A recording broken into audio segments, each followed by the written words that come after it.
வணக்கம். இது ராஜபிரியன் ரிவ்யூ. இன்னைக்கு பார்த்தீங்கன்னா டிவிகே விஜய் சார் முதல்வராக இருக்கிறார்ல. இந்த ஆட்சியின் மீது நம்பிக்கை கோருற அந்த தீர்மானம் கண்டிப்பாக அந்த தீர்மானத்தில் இவங்க ஜெயிச்சிருவாங்க அப்படின்னு சொல்லிட்டு தெரியும். இதெல்லாம் முன்கூட்டியே தெரிஞ்சது தான். வெளியில இருந்தே பார்த்தீங்கன்னா திமுக கூட்டணியில் இருந்த எல்லா கட்சிகளும் ஆதரவை சொல்லிட்டாங்கல்ல, அப்படியே ஜெயிச்சிருவாங்க. அது இல்லாமல் டிஎம்கே பார்த்தீங்கன்னா வெளிநடப்பு பண்ண போகுது அப்படின்னு சொல்லிட்டு எல்லாமே தெரியும். ஆனாலும் பார்த்தீங்கன்னா நம்ம எதிர்பார்க்காத நிறைய விஷயங்கள் உள்ள நடந்தது. அதை பற்றி தான் இந்த வீடியோவில் பார்க்கலாம் அப்படின்னு நினைக்கிறேன். ஃபஸ்ட்டு உதய் சார், அவர் ஏற்கனவே பார்த்தீங்கன்னா போகிற போக்கில் ஒரு அடி அடித்த மாதிரி வந்து எங்கள் தோழமை கட்சிகளின் ஆதரவில் தான் பார்த்தீங்கன்னா மைனாரிட்டி அரசு நீங்கள், அவங்க சப்போர்ட்டால் தான் பார்த்தீங்கன்னா நீங்கள் ஆட்சி அமைச்சிருக்கீங்க அப்படின்னு ஆல்ரெடி சொல்லியிருந்தார்ல. ஸோ இந்த மாதிரி ஒரு பஞ்சு இல்லை 2 பஞ்சு இருக்கும் அப்படின்னு தான் நினச்சோம். நினச்சதுக்கும் மேலே பார்த்தீங்கன்னா வச்சு செஞ்சு விட்டாரு அப்படின்னு தான் சொல்லணும். இப்போ அவர் பேசும்போது மறுபடியும் இந்த பாயிண்ட்டையும் கோட் பண்ணார், ஏற்கனவே பேசினதையும். அதை தாண்டி பார்த்தீங்கன்னா புஷ்பா பட பாணியில் வந்து அரசியல் பண்ணிட்டுருக்கிறீங்க. ஆக்சுவலி திருமாவளவன் அவர்களை அவர் வந்து ஒரு முடிவை அறிவிக்கிறதுக்கு முன்னாடியே பார்த்தீங்கன்னா விஜய் சார் மீட் பண்ண போகிறாரு அப்படிங்கிற மாதிரி ஒரு தகவல் வந்தது. அந்த தகவல் வரும்போதே ஒரு சோஃபாலாம் அங்கே போச்சு. அப்போவே எனக்கு வந்து ஒரு கேள்வி இருந்தது, என்ன ஏற்கனவே ஒரு ஆஃபீஸ் அப்படின்னா அங்கே வந்து இருக்கைகள் இருக்கும், ஏன் அந்த இருக்கையில் வந்து அமர மாட்டாரா புதிய முதல்வர்? புதிய முதல்வர் வர்றாருங்கிறதுக்காக சோஃபா வாங்குறாங்களா இவங்க? எதுக்கு இது? அதுவும் திருமாவளவன் அவர்கள் எதுக்கு இதெல்லாம் பண்ணுறாரு அப்படின்னு சொல்லிட்டு அந்த கேள்வி மட்டும்தான் இருந்தது. இப்போ அப்போ வந்து அந்த சந்திப்பு நடக்கலை. நான் இப்போ பார்த்தீங்கன்னா ஏடிஎம்கேலேருந்து ஒரு குரூப் பிச்சுக்கிட்டு வருது. இது முன்னாடியே எதிர்பார்த்தது தான். நான் நண்பர்களோட பேசும்போது ரிசல்ட்டுக்கு முன்னாடியே கூட சொல்லியிருக்கிறேன். இப்போ விஜய் சார் வந்து கொஞ்சம் லீட் எடுத்தார்னா, இந்த அளவு எண்ணிக்கை வாங்குவாருன்னு தெரியாது. அப்போ நமக்கு கொஞ்சம் லீட் எடுத்தார்னா, செகண்ட் பிளேஸ் வந்தார்னா நிச்சயமாக ஏடிஎம்கே காணாமல் போயிடும் அப்படின்னு நம்ம சொன்னது தான், நிறைய பேர் பேசினது தான். அதே போல் வந்து ஆட்டத்தை ஆரம்பிச்சிட்டாங்க. ஒரு 25 பேர் இந்த பக்கம் வந்துருக்கிறாங்க. இப்போ அதை வந்து அவர் சொல்கிறாரு, இங்கே சோஃபா, அதாவது பிச்சுட்டு வந்தது ஊழல் கட்சின்னு நீங்கள் எந்த ஊழல் கட்சின்னு சொன்னீங்களோ, யாரை அவங்க பேரை கூட சொல்லாமல் சொன்னீங்க, மற்றும் சிலர் அப்படின்னு சொல்லிட்டு அவங்கலேருந்து சிலர் பிச்சுக்கிட்டு வர்றாங்க. அவங்கள மீட் பண்ணுறதுக்கு இவர் போகிறார். ஃபஸ்ட்டு சோஃபா போகுது, புது சோஃபா. பின்னாடியே புதிய முதல்வர் அவர் போகிறாரு. புஷ்பா பட பாணியில் பார்த்தீங்கன்னா இப்படி சம்பவங்கள் நடந்துட்டுருக்கு அப்படிங்கிறாரு. புஷ்பா படத்தில் இப்படி தானே பண்ணுவாங்க. அவர் வந்து பார்த்தீங்கன்னா பணம் கட்டுக்கட்டாக வந்து சோஃபாக்குள்ளே வச்சு தான் அனுப்புவா அப்படி கரெக்ட் பண்ணுறது ஹீரோ. இப்போ அந்த மாதிரி எண்ணம் தானே இங்கே வருது. ஏன்னா சோஃபா எதுக்கு? ஏன்னா இங்கே கூட அந்த ஆஃபீஸ்லேயும் சோஃபாலாம் இல்லையா? முதல்வர் வராருங்கிறதுக்காக வாங்குறாங்களா? தற்செயலாக நடந்துச்சா இது? ஏதோ ஒரு முறைன்னா ஓகே, இது 2ஆம் முறை இங்கே நடக்கும்போது அங்கே கூட டவுட் வரல, ஏன்னா அங்கே விஜய் சார் போகல அப்போ. ஆனால் இங்கே ஏன் இது ஏன் சோஃபா போச்சு முன்னாடி? ஸோ இது என்ன பதில் சொல்வார்? இதில் வந்து திருட்டுத்தனம் ஒரே ஒரு குருக்கள் வராரு அப்படின்னு தினகரன் அவர் கட்சியில் அமமுகவில் பார்த்தீங்கன்னா ஒரே ஒருத்தர் தான் ஜெயிச்சிருந்தார். இப்போ அவர் அன்னைக்கு நடந்த கூத்தெல்லாம் இருக்குல்ல, அதெல்லாம் வந்து வேற ரகங்க. இங்கே வந்து ஐயுஎம்எல் வந்து அப்போ அறிவிக்கவே இல்லை, ஆதரவு அறிவிக்கலை. இந்த பக்கம் பார்த்தீங்கன்னா விசிகா அறிவிக்கலை, டிஸ்கஷனில் இருக்கிறாங்க. அதுக்குள்ளே பார்த்தீங்கன்னா விஜய் சார் வந்து டீமோட போய் மீட் பண்ணுறாரு. எங்கேருந்து வந்துச்சு கணக்கு அப்படின்னு சொல்லிட்டு பார்க்குறோம். ஒருவேளை விசிகா அறிவிக்கிறதுக்கு முன்னாடி ஐயுஎம்எல் அவங்க வந்து அறிவிச்சிட்டாங்களோ ஆதரவை அப்படின்னு சொல்லிட்டு பார்த்துட்டு இருந்தா திடீர்னு ஃப்ளாஷ் ஆகுது, அவங்க அறிவிக்கவே இல்லை அப்படின்றாங்க. அப்போ யாரா அந்த 2 பேர் குறையிறாங்களேன்னு பார்த்தா அதில் ஒருத்தர் தான் பார்த்தீங்கன்னா அமமுகவை சேர்ந்த தினகரன் அவர்கள் கட்சியில் ஜெயிச்ச ஒருத்தர். அப்போ கூட ஒருத்தர், அப்போ இன்னொருத்தர் யார் அப்படிங்கிற அந்த கேள்வியை நம்ம ஆல்ரெடி கேட்டிருந்தோம். அந்த இன்னொருத்தரை பற்றி இதுவரை பார்த்தீங்கன்னா எந்த மீடியாவும் வாயை திறக்கவே மாட்டேங்குது.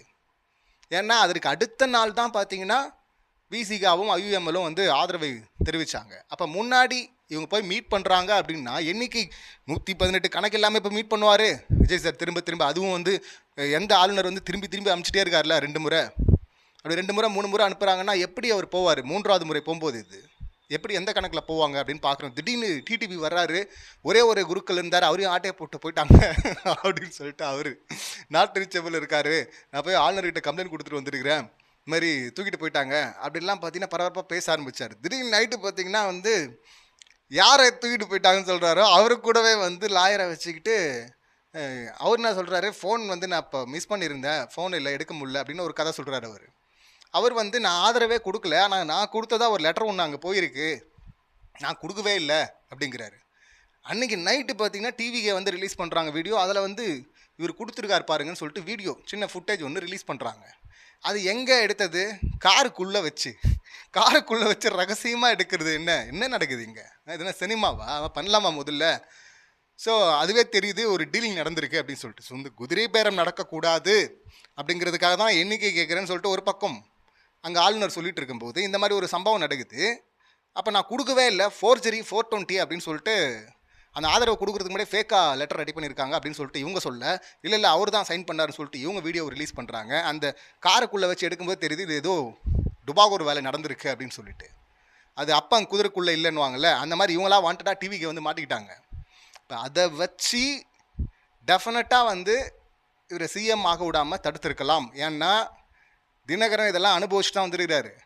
வந்து சின்னத்திற்கு இந்த மாதிரி இன்ஃப்ளூயன்ஸ் பண்ண பார்த்தாரு, லஞ்சம் கொடுக்க பார்த்தாரு அப்படின்னு சொல்லிட்டு அவரை தீகார் வரையும் கூட்டு போய் உட்கார வச்சுருந்தாங்க. அதெல்லாம் அனுபவிச்சுட்டு வந்தவர் அவர்.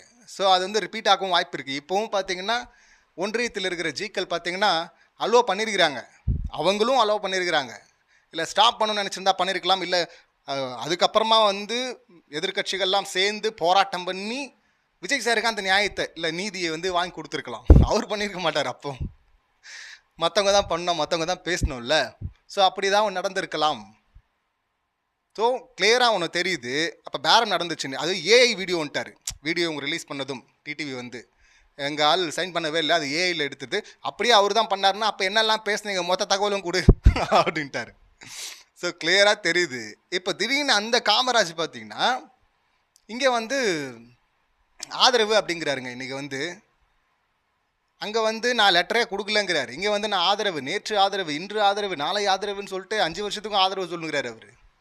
இவரெல்லாம் முதல்ல நம்பலாமா? முதல்ல ஆனால் வந்து சிஎம் சார் வந்து நன்றி சொல்கிறார் அவருக்கும்.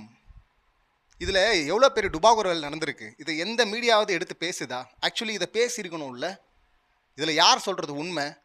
அவர் வந்து டீல் படி வந்து சைன் போட்டு கொடுத்தாரா? அந்த விஷயம் வெளியே வந்துச்சா? அதை கேட்டாங்களா? அங்கே பொங்கல் வச்சுருக்கணும்ல. பொங்கல் இந்த ரிப்போர்ட்டர்ஸ்லாம் இதில் ஒரு அந்த நியூஸ் தமிழ் 24/7 லாஸ்ட் வீடியோவில் கூட சொல்லியிருந்தேன்ல, இந்த செருப்பு கூட இல்லாமல் வர்றாரு எம்எல்ஏ. அவர்கிட்ட கார் இல்லை, அவர்கிட்ட லக்ஸரி பைக் இருக்குது, 2 லட்ச ரூபா பைக்கு. அந்த பைக் இருக்குது, 2.25 கோடி சொத்து இருக்குது. இவ்வளோ வசதியான ஒருத்தரை வந்து இப்படி பில்டப் பண்ணிட்டு இருந்தாங்கல்ல. அங்கே கூட ஒரு ஆங்கருக்கு பார்த்தீங்கன்னா பயங்கரம் ஃபயர் விட்டுருந்தாங்க டிவிகே சேர்ந்தவர்கள்.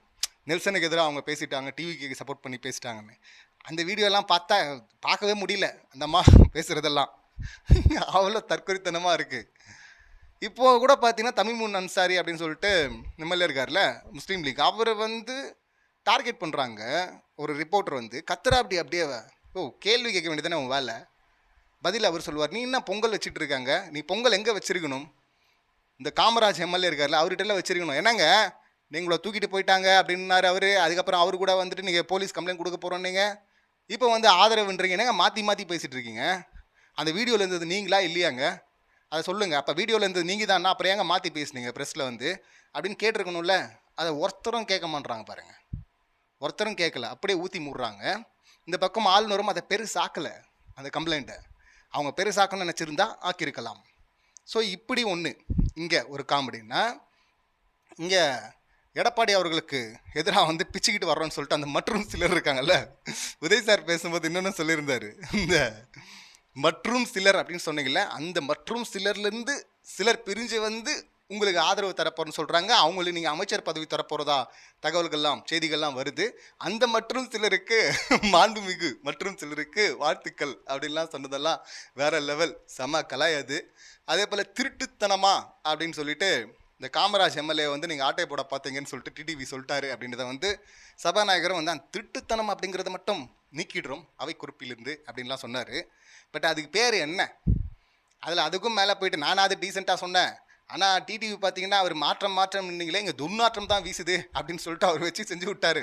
இன்னும் கேவலமாக திட்டுறாரு அப்படிங்கிறதும் போட்டு விட்டாரு. இங்கே அதுக்கு பேர் என்னங்க? அந்த காமராஜ் எம்எல்ஏ பண்ணதுக்கு பேர் என்ன? இப்போ இங்கே இந்த 25 பேர் வந்தாங்கல்ல, இவங்களுக்கு வருவோம்.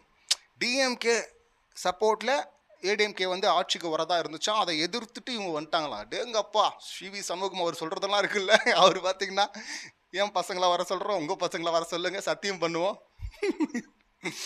இவர் வந்து 4ஆம் தேதி சர்டிஃபிகேட்டை வாங்கி வீட்டில் கொடுத்துட்டு கவுண்டிங்க்கு அப்புறமா நைட்டே வந்துட்டு இருக்காராம். 2 அமைச்சர்கள் பேசி உங்களுக்கு தேவையான அமைச்சர்கள்லாம் வாங்கிக்கிங்க பார்த்துங்க அப்படின்னு சொல்லிட்டு டிஎம்கேலேருந்து 2 பேர் பேசினாங்களாம். இவர் ஒன்றும் புரியலையா, காலையில் தான் புரிஞ்சான் அப்படின்னு சொல்லும் போது சார் ஏதோ வாக்குமூலம் கொடுக்குறீங்களா அப்படின்னு தான் தோணுச்சு. உங்களுக்கு காலையில் தான் புரியுமா, நைட்டானா புரியாதா அப்படின்னு. ஏன்னா சின்னம்மாடா அப்படின்னு சொன்னவர், அம் சின்னம்மா இல்லை அம்மாடா அப்படின்லாம் சொன்னவர், இப்போ பேசும்போது அவர் இப்படி தான் பேசிட்டு இருக்காரு. இவங்க ஏடிஎம்கே ஆட்சி அமைக்க வாய்ப்பு இருந்துச்சா, அது டிஎம்கே அதிக எண்ணிக்கை வச்சிருக்கோம். டிஎம்கே அவங்க வெளியே இருந்து ஆதரவு கொடுத்து இவர் டெல்லியில் பேசிட்டாராம் எடப்பாடி. அது வந்து எதிர்த்து எப்படிங்க டிஎம்கே ஏடிஎம்கே சேரலாம், அதனால நாங்கள் பிரித்து வந்துட்டோங்க. இப்போ டிவிகே கூட போய் சேரலாமா? அது அம்மா விரும்புவாங்களா? ஒரு எம்எல்ஏ வந்து அழுதுகிட்டே இருந்தார்ல ஃபோட்டோ பார்த்து பதவி இருக்கும்போது, அவரை பார்க்கும்போது பரிதாபம் இருந்துச்சு. ஆனால் இவங்கள பார்க்கும்போதெல்லாம் டேங்கப்பா என்ன உருட்டுறீங்க அப்படின்னு தான் தோணுச்சு. இந்த கட்சி உடையும். ஏன்னா இவங்க 5 வருஷத்துக்கு மேலே ஆட்சியில் இல்லாமல் இருந்தது கிடையாது. உடனே திரும்ப வந்துடுவாங்க. அதுக்கு மேலே இருந்தால் கட்சி டெஃபினட்டாக உடஞ்சிரும். அதுவும் தொடர்ந்து 10 தோல்வி பழனிசாமி அவர்கள், இப்போ 11வது தோல்வி அப்படின்றதும் பார்த்தீங்கன்னா நிச்சயமாக உடைப்பாங்க அப்படின்னு தெரியும். அதுக்கு என்ன உருட்டுறாங்க? அது கட்சி பிரச்சனை, கட்சியில் வச்சு பேசணும். இப்போ இவரை மீட் பண்ணுறதுக்கு விஜய் சார் முதல்வர் போகிறாருங்க. போகிறதுக்கு முன்னாடி சோஃபா போதுங்க. சோஃபாவில் என்னங்க போச்சுங்க அப்படிங்கிற கேள்வி வரும்ல. ஸோ இவங்க வந்து ஒன்றும் நேர்மையெல்லாம் இல்லை. தூய ஆட்சி அந்த பக்கம் தீய சக்திங்கிறது, இங்கே தூய சக்தி அதாவது மாற்றம் நீங்களே, இங்கே துர்நாற்றம்ன்றாரு அவர் டிடிவி. இவர் பார்த்தீங்கன்னா சேஞ்சுன்னீங்களே, அப்போ பின்னாடி என்ன எக்ஸ்சேஞ்ச் நடந்திருக்கு அப்படின்னு சொல்லிட்டு உதய் சார் கேட்குறாரு. இப்படி போகிற போக்கில் பஞ்சா அடிச்சு தள்ளுறாரு.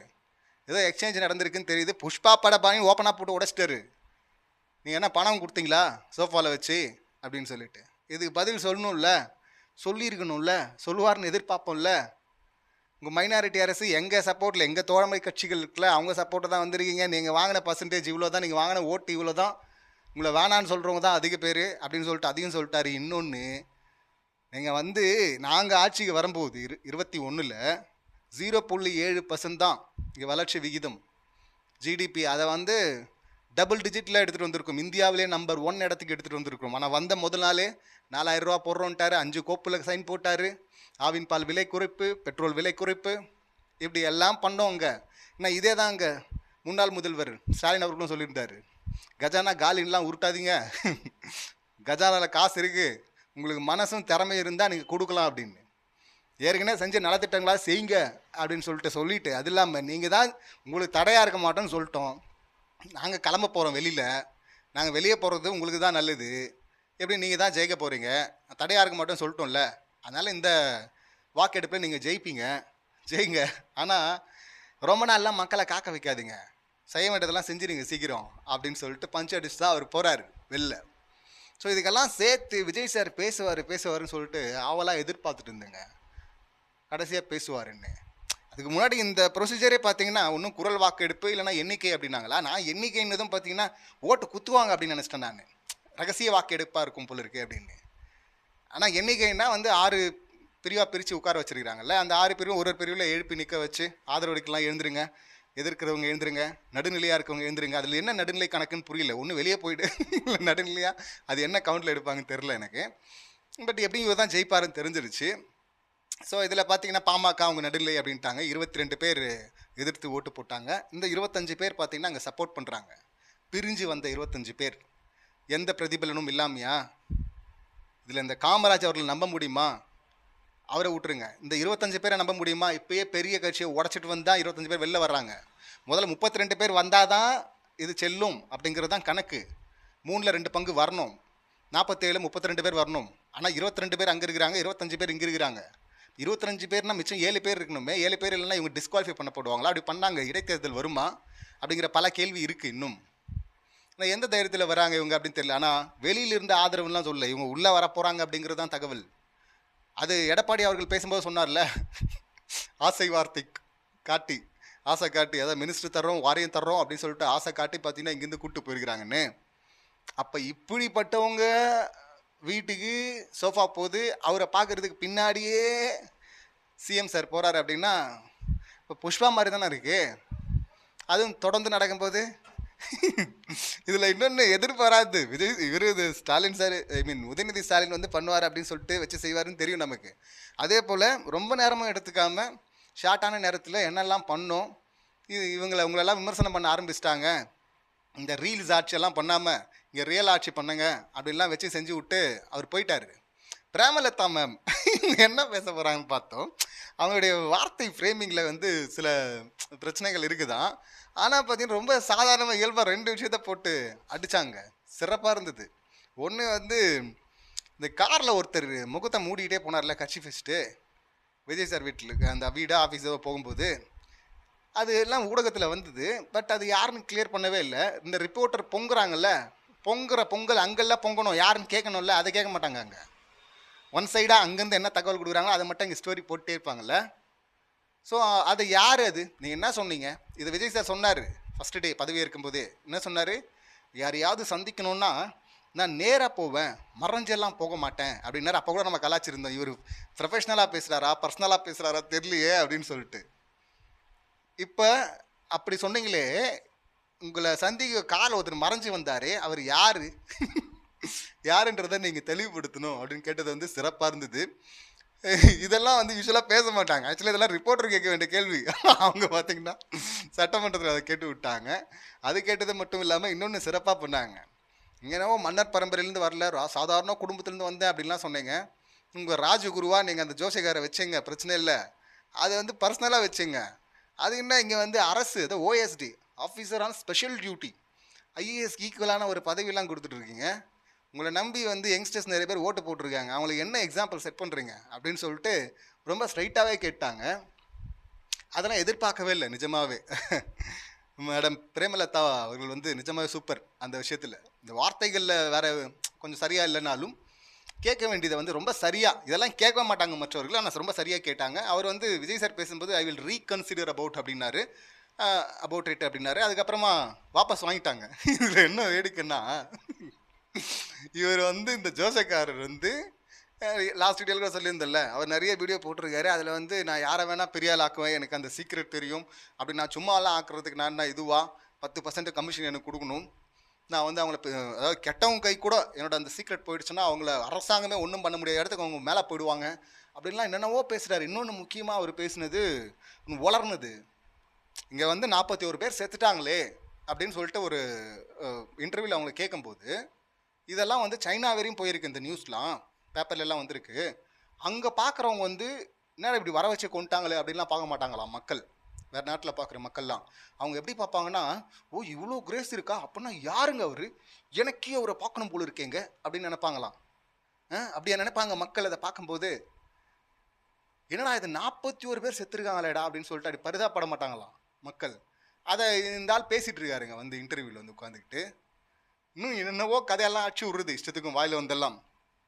அவருக்கு தானே இந்த போஸ்டெல்லாம் கொடுத்தாங்க இவங்க. கேட்டால் கொள்கை பரப்பு செயலாளர், கொள்கையே என்ன கொள்கையை பேசினார், எந்த சேனலில் பேசினார், எப்போ பேசினார், எதுவுமே நம்ம பார்க்கல. ஆனால் இவர் வந்து பார்த்தீங்கன்னா அதுக்கு மட்டும் கொடுத்துருந்தானுங்க எக்ஸ் தளத்தில். இங்கே வந்து அது அவருடைய டிசிஷன் அப்படின்னு. இப்போ வாபஸ்னதும் பார்த்தீங்கன்னா இந்த தற்கொலைகளை என்ன சொல்கிறதுன்னு தெரிலங்க. ஆக்சுவலாக இங்கே இவனுங்க இப்போ தான் ஃபஸ்ட் டைம் பார்க்குறானுங்களா அரசியலை. எது பண்ணாலும் பார்த்தீங்கன்னா வந்து இந்திய தொலைக்காட்சிகளில் முதன்முறையாக அப்படின்வாங்கல்ல, அந்த மாதிரி பார்த்தீங்கன்னா இந்திய அரசியல் வரலாற்றிலேயே முதல் முறையாக அப்படின்ட்டு இருக்கானுங்க. அந்த கீர்த்தனை அமைச்சருக்கு அந்த சர்டிஃபிகேட்லாம் மறந்துட்டு வந்துட்டாங்களே, ஆய்கிழியே வக்கனையாக பேசுவாங்க, மறந்துட்டு வந்துட்டு அவங்களுக்கு வெள்ளை அறிக்கை எப்போ யார் வெளியிட்டாங்கன்னு எதுவுமே தெரில.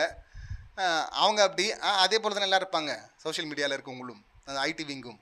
அதில் அவங்க பேசுகிறத பார்த்தீங்கன்னா முதல் முறையாக வாபஸ் வாங்கிட்டார் அப்படின்லாம். இதில் காமெடி என்னன்னா, மற்றவர்கள்லாம் பெருசாக்குறதுக்கு எனக்கு தெரியும், எந்த உயரத்துக்கு வேணால் எடுத்துகிட்டு போவோம், நான் ஜெயிக்க வைக்க முடியும் அப்படின்னு சொல்லி சரியாக கணிக்கிற அந்த ஜோதிடருக்கு 24 மணி நேரத்தில் அவருடைய பதவி பிடுங்கப்படும் அப்படிங்கிறது தெரில. இது வந்து மணிவண்ணன் சத்யராஜ் வந்து ஏதோ ஒரு படத்தில் பண்ணியிருப்பாங்க. யாரோ ஜோஷியக்கார் வந்து ஏதோ வேற மாதிரி பேச டப்புன்னு எடுத்து சுற்றுவார். அவர் இவன் சாவியே இவனால் ஒழுங்காக கணிக்க முடியல, இவனத்தை மற்றவங்கள கணிக்கிறது அப்படின்னு வரல. ஸோ அந்த மாதிரி தான் இதை பற்றி கவிதைகள் கூட நிறைய சூப்பரெல்லாம் வந்திருக்கும் சிரிக்கிற மாதிரி. ஏன்னா அன்னைக்கு வியாபாரம் எவ்வளோ ஆகும், எத்தனை பேர் வருவாங்க அப்படின்னு கூட கஸ்டமர் கூட தெரியாது ஜோஷியக்காரர்களுக்கு. அதுவே கணிக்க தெரியாது அப்படின்லாம் கலாச்சி விட்டுருப்பாங்க. அப்படி 24 மணி நேரத்தில் பிடுங்கிட்டாங்க. இதுக்கும் ஒரு பாராட்டு. இந்திய தொலைக்காட்சி வரலாற்றில் அப்படின்ற மாதிரி இந்திய அரசியல் வரலாற்றில் முதல் முறையாக வாபஸ் வாங்கிட்டாராம். அதுக்கும் ஒரு பாராட்டா. டேய் யாரா நீங்களாம் அப்படின்னு தான் தோணுது. ஸோ இது இப்படி ஒரு பக்கம் போயிட்டு இருக்க, விஜய் சார் வந்து எதாவது பேசுவாருன்னு பார்த்தா அவர் ஒரு பஞ்சு அடிக்க ஆரம்பித்தார். ஓகே இங்கிருந்து தான் ஸ்டார்ட் பண்ண போகிறாருன்னு நினச்சேன். குதிரை பேரம் அப்படின்லாம் சொன்னாங்க. குதிரை பேரெலாம் இல்லை, இது குதிரை வேகத்தில் போகிற கட்சி அப்படின்னாரு. பஞ்சு ஆரம்பிச்சிருக்காரு, இனி ஒவ்வொருத்தருக்கா பதில் சொல்ல போறாரு, குறிப்பாக உதயநிதிக்கு பதில் சொல்ல போறாரு அப்படின்னு சொல்லிட்டு எதிர்க்கட்சி தலைவர் அவருக்கு பதில் சொல்ல போறாருன்னு பார்த்தா ஒன்றுமே இல்லைங்க. அதுக்கப்புறமா என்ன சார் ஆச்சு? அது இல்லாமல் ரொம்ப டயர்டாக வேற உட்காந்துட்டு இருந்தார்ல, ஏன் டக்குன்னு கவுண்டர் வரலையா?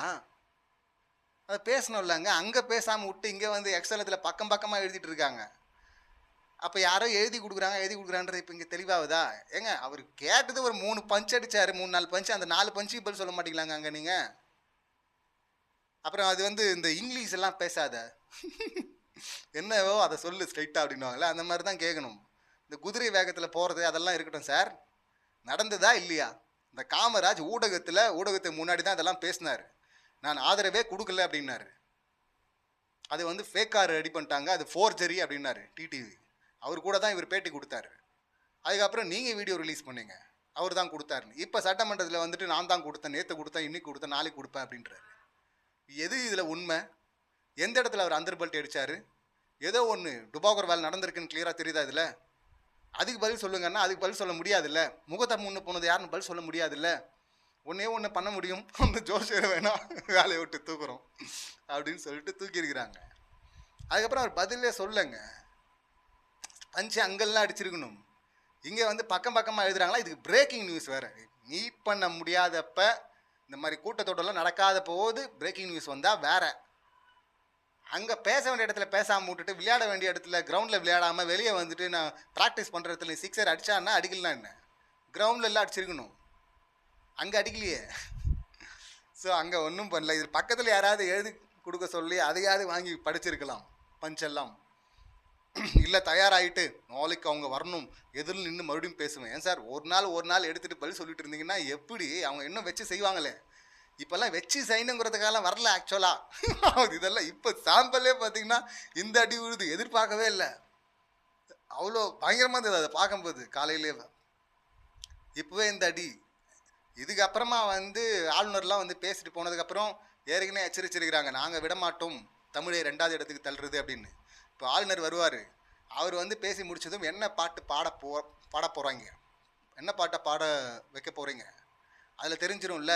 தமிழ் தாய் வாழ்த்துக்கு 2வது இடம் அப்படின்னா இங்கே ஒத்துக்க மாட்டாங்க, ஏற்கனவே வான் பண்ணியிருக்காங்க எல்லாரும். அவர் ஆளுநர் வந்து இல்லை அடம்பிடிப்பார் வந்தே மாதரம் அப்படின்னு அடம்பிடிச்சாருன்னா அப்போ அங்கேயே அந்த பிரச்சனை வேற வெடிக்கும். இப்போ இன்னும் வீரியமாக இறங்கி பேசுவாங்க. அப்போ என்ன பதில் சொல்ல போகிறீங்க? அதுக்கும் வந்து மறுநாள் வந்து பதில் சொல்கிறேன்னு சொல்லிட்டு வந்துடுவீங்களா? இதில் ஒன்று புரியுதுங்க, அதாவது எந்த டேரக்டராக இருந்தாலுமே ஒரு அவங்களுக்கு வர ஒரு ஆர்டிஸ்ட் எல்லாம் பார்த்தீங்கன்னா நல்லா பார்த்துப்பாங்க, அப்படியே பொத்தி அப்படியே பார்த்துருப்பாங்க. அதுவும் இவர் வந்து சூப்பர் ஸ்டார் ரேஞ்ச் இல்லை. ஸோ வந்து கேரவன்லே இருந்து ஷார்ட்டிங் மட்டும் வந்து பெர்ஃபார்ம் பண்ணிவிட்டு போயிடுறது. அப்படி இருந்தவர் இல்லை ஹெவியாக ஷூட் போச்சுன்னா அடுத்த 2 நாள் பிரேக்கு, இல்லைன்னா லேட்டாக வரேன்னு சொல்லிட்டு அப்படி வந்துடலாம் சொல்லிட்டு. பட் இங்கே அப்படி இருக்க முடியாது. 24/7 டார்ச்சர் இருக்கும்ல, ஒர்க் இருக்கும்ல. அதனால் பார்த்தீங்கன்னா பயங்கர டயர்டாக இப்போவே இந்த தொடர் முடிகிறதுக்குள்ளே பார்த்தீங்கன்னா என்ன ஆக போகிறாரு தெரில. ஐயோ சார், ஏன் சார் ஒரு ஸ்பான்டனியஸாக அது வரமாட்டேங்குது? அவ்வளோ டைம் இருந்ததுங்க மற்றவங்கெல்லாம் பேசுகிறதுக்கு, இந்த எண்ணிக்கையெல்லாம் எண்ணுறதுக்கு ஒவ்வொருத்தர் பேராக சொல்லி அப்படி தான் அந்த வாக்கெட் பண்ணுறது. அவ்வளோ டைம் இருந்தது இல்லை சார். அந்த டைமில் அழகாக எழுதிருக்கலாமே, பஞ்சு அங்கே அடிச்சிருக்கலாமே, இல்லை யாரையாவது எழுத சொல்லிட்டு கட்சியில் இருக்கவங்க பக்கத்தில் அவங்ககிட்ட கொடுக்க சொல்லி அதையாவது வாசிச்சிருக்கலாமே. எல்லாம் வந்து பார்க்கும்போது ஐயோ ரொம்ப பரிதாபமாக இருந்துச்சுங்க. ஒரு பக்கம் இவர் அடிக்கிறார் ஏறி எதிர்கட்சி தலைவர், இந்த பக்கம் சிஎம் சார் ரொம்ப பரிதாபமாக உட்காந்துட்டு பார்க்கும்போது நிஜமாவே ரொம்ப நம்ம ஹீரோவாக பார்த்துருக்குறோம்ல, அப்படி பார்த்த ஒருத்தர் இப்படி சைலண்ட்டாக உட்காரத பார்க்கும்போது கொஞ்சம் பரிதாபமாக தான் இருந்தது.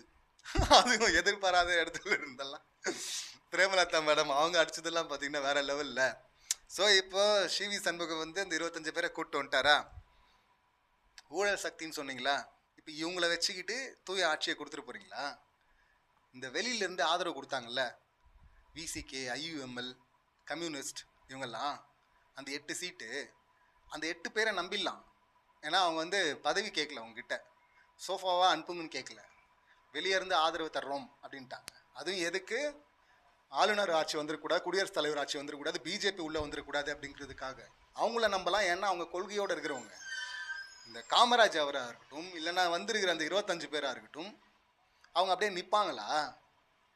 காங்கிரஸ் வந்து திமுக காட்டி விட்டு வந்தாலும் அவங்களுக்கு பிஜேபி எதிர்ப்புன்னு ஒரு ஸ்ட்ராங்காக ஒன்று இருக்குது.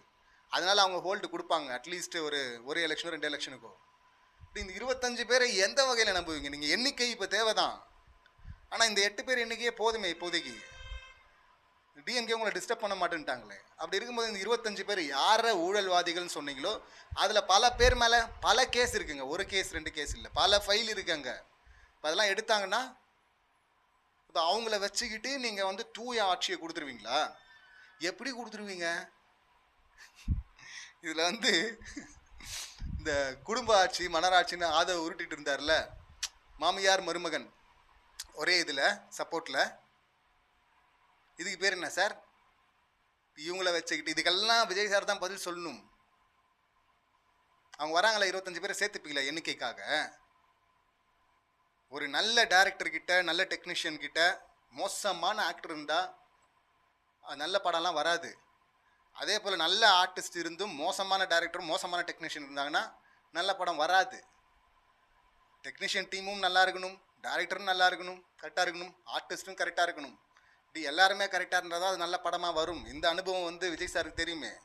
அப்படி இருக்கும்போது ஆல்ரெடி கரை படிந்த கரங்களை கூப்பிட்டு வந்து இங்கே வாஷிங் மிஷினில் போட்டு தூய சக்தியா தீய சக்தியெல்லாம் ஏற்கனவே தீய சக்தினிங்கள அவங்களின் ஆதரவோடு தான் அது என்னத்தை வந்து சுற்றி வளைச்சி அவங்க தோழமை கட்சிகள் அவங்க ஜெயிச்சாங்கலாம் சொல்லணும். டிஎம்கேக்கு ஓட்டு அதிகமாக விழுந்திருக்கும்ல. அவங்க ஜெயிச்சது எண்ணிக்கையில் பார்த்தீங்கன்னா டிஎம்கேவின் பெரும் பங்கு இருக்குது அதில். அப்போ டிஎம்கேக்கு ஓட்டு விழுந்து தான்.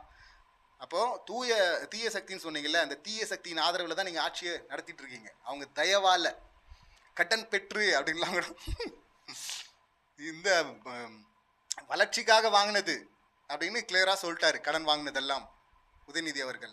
ஆனால் இங்கே வந்து பார்த்தீங்கன்னா அதெல்லாம் உருட்டு அப்படிங்கிறதெல்லாம் வந்து இங்கே எக்ஸலத்தில் வந்து இவங்க பதிவாக போட்டிருக்கிறாங்க.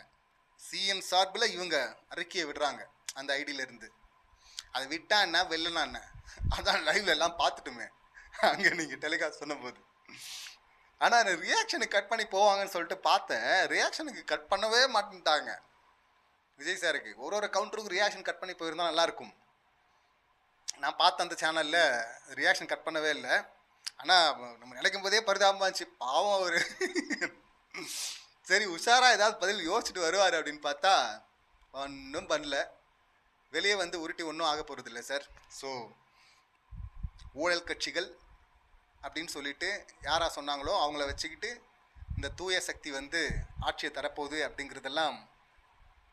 அதுவும் சொல்கிறேன், எண்ணிக்கையில் இந்த 8 பேரை நம்பலாம் கொள்கையோடு இருக்கவங்கள. கொள்கையே இல்லாத அந்த ஒருத்தரும் மாற்றி மாற்றி பேசுகிற ஒருத்தரும் இல்லை 25 பேரோ இல்லை 50 பேரோ வந்தாலும் எப்போ பிச்சுட்டு போவாங்கன்னு தெரியாது. அவங்க பிச்சுட்டு போகிறது வேற, ஏற்கனவே இருக்கவங்களும் பிச்சுட்டு கூட கூப்பிட்டு போயிட்டாங்கன்னா என்ன பண்ணுவீங்க நாளைக்கு? அதுவும் நடக்கலாம்ல, வாய்ப்பு இருக்குல்ல. ஸோ எப்படி பண்ணாலும் உருட்டுவாங்க அப்படின்னு நினச்சிட்டு இருக்காங்க. இந்த இதுக்கு முன்னாடி வர்றதுக்கு முன்னாடி வேணால் இந்த ரீல்ஸ் வச்சு உருட்டி இருக்கலாம். எல்லா டைமும் ரீல்ஸ் வந்து யூஸ் ஆகாது, இப்போவே எல்லாம் மாற ஆரம்பிச்சிட்டாங்க. ஸோ செம்ம காமெடிலாம் நடந்திருக்கு. பார்க்கலாம் இன்னும் நாளைக்கு என்ன காமெடிலாம் நடக்குது அப்படின்னு சொல்லிட்டு. இந்த சம்பவங்களை நீங்கள் எப்படி பார்க்குறீங்க, உங்கள் கருத்துக்கள் என்ன அப்படிங்கிறத கமெண்ட் பண்ணுங்கள். மீண்டும் அடுத்த வீடியோவில் சந்திக்கலாம். நன்றி, வணக்கம்.